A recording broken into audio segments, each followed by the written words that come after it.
Hoje, né, nós estamos chamando de cronobiologia humana, né? Então, nós vimos os conceitos básicos, né, que é cronobiologia, estudo da ritmicidade biológica, e agora vamos ver como é que eu posso estudar isso, né, para, né, o ser humano. Isso é importante, né, esse estudo, né, nessa aula, porque nas próximas aulas, na frente, nós vamos, né, começar a olhar algumas alterações patológicas. E por isso que esse curso está relacionado e ele se chama, né, cronobiologia humana, cronobiologia aplicada à saúde, porque a gente tem, né, um olhar para vocês, estudantes da área de saúde, biomédica, no sentido de ser algo mais aplicado. Então, a nossa aula de hoje, nós vamos discutir, inicialmente, a importância da ritmicidade circadiana, vamos relembrar um pouco sobre as propriedades da ritmicidade circadiana, como nós avaliamos a ritmicidade circadiana. Depois desses 3 primeiros tópicos introdutórios, a gente vai discutir o cronotipo, depois como é que a gente olha a ritmicidade circadiana da temperatura, um pouco como é que eu posso medir a ritmicidade via melatonina, a ritmicidade dos hormônios e fazer alguns comentários finais sobre os determinantes genéticos da ritmicidade circadiana. E vamos finalizar apresentando um conceito que nós chamamos, né, de ordem temporal interna. Então, né, neste gráfico, né, que nós estamos observando aqui, o que é que nós temos? Eu já mostrei esse gráfico para vocês. Aqui no eixo Y, nós temos a concentração do hormônio de crescimento, né? Esse aqui é o hormônio.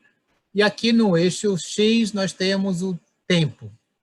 Então, aqui a cada 20 minutos foi coletado sangue dessa criança e uma pequena quantidade, isso foi medido através de ensaio por técnica de radioimunoensaio. Então, medindo a concentração do hormônio de crescimento ao longo das 24 horas. O que a gente observa claramente é que a primeira medida aqui ela é indetectável, depois detecta muito pouco, depois vai lá para 7 nanograma, cai para 1, depois fica 0, 0, 0, lá próximo de meio-dia sobe um pouquinho, cai novamente, lá próximo de 1,5 sobe, cai novamente, fica 0, lá para 5,5 sobe novamente, cai e fica 0, e à noite tem uns picos muito grandes. Então, a primeira coisa que a gente observa é que aqui eu tenho a secreção do hormônio de crescimento, ela é de uma forma pulsátil, ou seja, a hipófise, né, produz, secreta e para. Fica de repouso. Produz, secreta, né? Sendo que esses pulsos eles têm uma amplitude 3 a 10 vezes maiores à noite do que durante o dia. Isso a gente já pode ver que a fisiologia durante o dia em relação ao hormônio de crescimento é diferente da fisiologia durante a noite, porque à noite eu tenho muita secreção do hormônio de crescimento e durante o dia eu tenho pouca secreção do hormônio de crescimento. E nós sabemos, nós vimos, né, em detalhes, que este ritmo ele é gerado endogenamente, então tem um mecanismo endógeno, tem um conjunto de neurônios localizado no hipotálamo, né, que são os neurônios que formam os núcleos supraquiasmáticos, né, são 2 núcleos, ambos, né, no hipotálamo, acima do quiasma óptico, e lateral em relação ao terceiro ventrículo. Esse conjunto de neurônios, eles recebem projeções, né, da retina, e a retina é que detecta as informações claro e escuro. Esses núcleos se projetam para as áreas fundamentais de controle autonômico, controle, né, endócrino, né, e também, né, controle cognitivos e emocionais. Então, a gente sabe que eu tenho um relógio endógeno. Além desse relógio endógeno, nós também temos já noções de que isso é determinado geneticamente. Inclusive, quando eu faço uma lesão do núcleo supraquiasmático, eu promovo, né, uma arritmicidade. E eu sei que, numa única espécie, eu posso ter cepas que apresentam, né, os ritmos endógenos com características diferentes. Alguns com ritmos períodos longos, outros com períodos intermediários e outros com períodos curtos. Isso em decorrência de mutações. E essas, né, determinações de genética, inclusive, a gente sabe que nós temos cepas homozigotas e heterozigotas em relação à determinação da duração do período.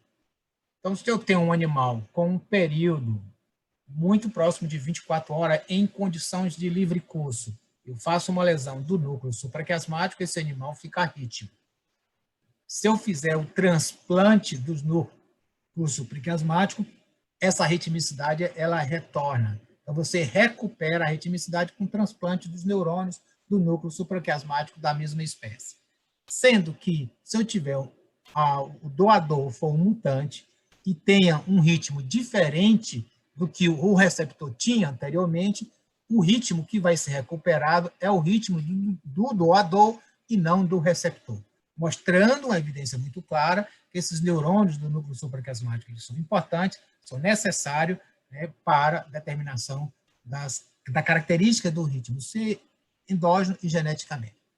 É claro que os ritmos também dependem das condições ambientais, até porque eu estou um ritmo sincronizado.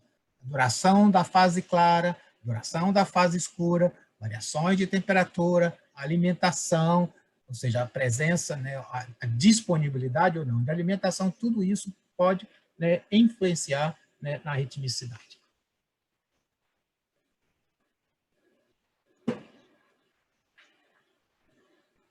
Nós vimos que o ritmo funciona desse jeito, né, o sistema. Eu tenho aqui um estímulo ambiental, que na verdade é a luz, que nós chamamos de sincronizador, Zeitgeber.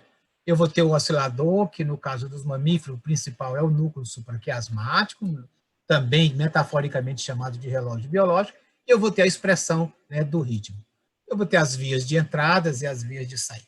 A questão é como é que eu posso estudar, principalmente isso aqui, né, a ritmicidade biológica no ser humano para indiretamente estudar o oscilador ou o relógio biológico nos humanos. É isso que nós vamos ver ao longo dessa